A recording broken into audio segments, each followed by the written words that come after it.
ಕಾರ್ತಿಕ್ ಅವರೇ ಸೋಲೋ ಆಗಿ ಆಡಿ, ಆದರೆ ಸೋಲೋ ಥರ ಆಡಬೇಡಿ. ನಿಮ್ಮ ಅಭಿಮಾನಿಗಳಿಗೆ ನೋವಾಗತ್ತೆ ಅಂತ ಹೇಳಿದ್ರ ಕಿರಿಕ್ ಕೀರ್ತಿ ಅವರು. ಕಿರಿಕ್ ಕೀರ್ತಿ ಅವರು ಕಾರ್ತಿಕ್ ಅವರಿಗೆ ಸಾಕಷ್ಟು ಪ್ರಶ್ನೆಗಳನ್ನು ಕೇಳ್ತಾರೆ. ಅಲ್ಲೊಂದು ಕಡೆ ಕಿರಿಕ್ ಕೀರ್ತಿ ಅವರು ಹೇಳ್ತಾರೆ, ನಿಮಗೆ ಸಾಕಷ್ಟು ಜನ ಗರ್ಲ್ ಫ್ರೆಂಡ್ಸ್ ಇದ್ದಾರೆ, ಅವರೆಲ್ಲ ನಿಮಗೆ ಅಪ್ಲಿಕೇಶನ್ ಆಗ್ಬೋದಾ ಅಂತ ಕೇಳ್ತಾರೆ. ಅಪ್ಲಿಕೇಶನ್ ಅಲ್ಲಿ ಒಂದು ಸರ್ತಿ ಕಾರ್ತಿಕ್ ಅವರು ಸಂಗೀತ ಅವರ ಮುಖವನ್ನು ನೋಡ್ತಾರೆ. ನೋಡ್ಬಿಟ್ಟು ಆಮೇಲೆ ಆನ್ಸರ್ ಮಾಡ್ತಾರೆ.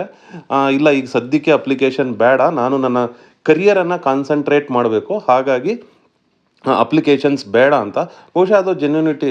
ಸಾಕಷ್ಟು ಜನ ಆ್ಯಕ್ಟರ್ಸ್, ಕಾರ್ತಿಕ್ ಒಬ್ಬರೇ ಅಂತಲ್ಲ, ಯಾರೇ ಆ್ಯಕ್ಟರ್ಸ್ ಇರ್ಬೋದು, ಆ್ಯಕ್ಟ್ರೆಸ್ ಇರ್ಬೋದು. ಸೊ ಅವರು ಒಂದು ಪೀಕ್ ಟೈಮಲ್ಲಿ ಏನಿದೆ, ಅದು ಕೂಡ ಅವರು ಈಗ ತಾನೇ ಬಿಗ್ ಬಾಸ್ ಮನೆಯೊಳಗೆ ಬಂದಿದ್ದಾರೆ.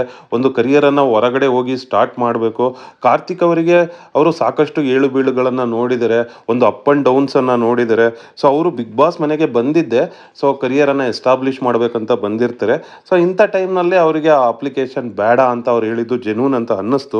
ಸೊ ಮತ್ತೊಂದು ಕಡೆ ಕಾರ್ತಿಕ್ ಅವರು ಸಾಕಷ್ಟು ರೀಸನ್ಸ್ಗಳನ್ನು ಕೊಡ್ತಾರೆ. ಸೊ ನಾನು ಸಾಕಷ್ಟು ಆಡಿದ್ದೀನಿ, ನಾನು ಒಬ್ಬಂಟಿಯಾಗಿ ಆಡಿದ್ದೀನಿ, ಅಲ್ಲಿ ಮಡಿಕೆ ಹೊಡೆದು ಸಾಧನೆ ಮಾಡ್ತೀನಿ ಅಂತ ಹೇಳಿದ್ರಲ್ಲ ಕಾರ್ತಿಕ್ ಅವರೇ, ಮಾಡಿದ್ರ ಅಂತ ಕೇಳೋ ಪ್ರಶ್ನೆಗೂ ಕೂಡ ಕಾರ್ತಿಕ್ ಅವರು ಒಂದು ಉತ್ತರವನ್ನು ಕೊಡ್ತಾರೆ. ಹೌದು, ಮಾರನೇ ದಿನವೇ ನಾನು ಸಾಕಷ್ಟು ಗೇಮ್ಸ್ಗಳನ್ನು ಗೆದ್ದಿದ್ದೀನಿ, ನಾನು ಏನು ಹೇಳಿದ್ನೋ ಅದನ್ನು ಮಾಡಿದ್ದೀನಿ ಅಂತ ಹೇಳ್ತಾರೆ. ಸ್ನೇಹಿತರೆ, ಆ್ಯಕ್ಚುಲಿ ಇದ್ರ ಬಗ್ಗೆ ನಿಮ್ಮ ಒಪಿನಿಯನ್ ಏನು? ಸೊ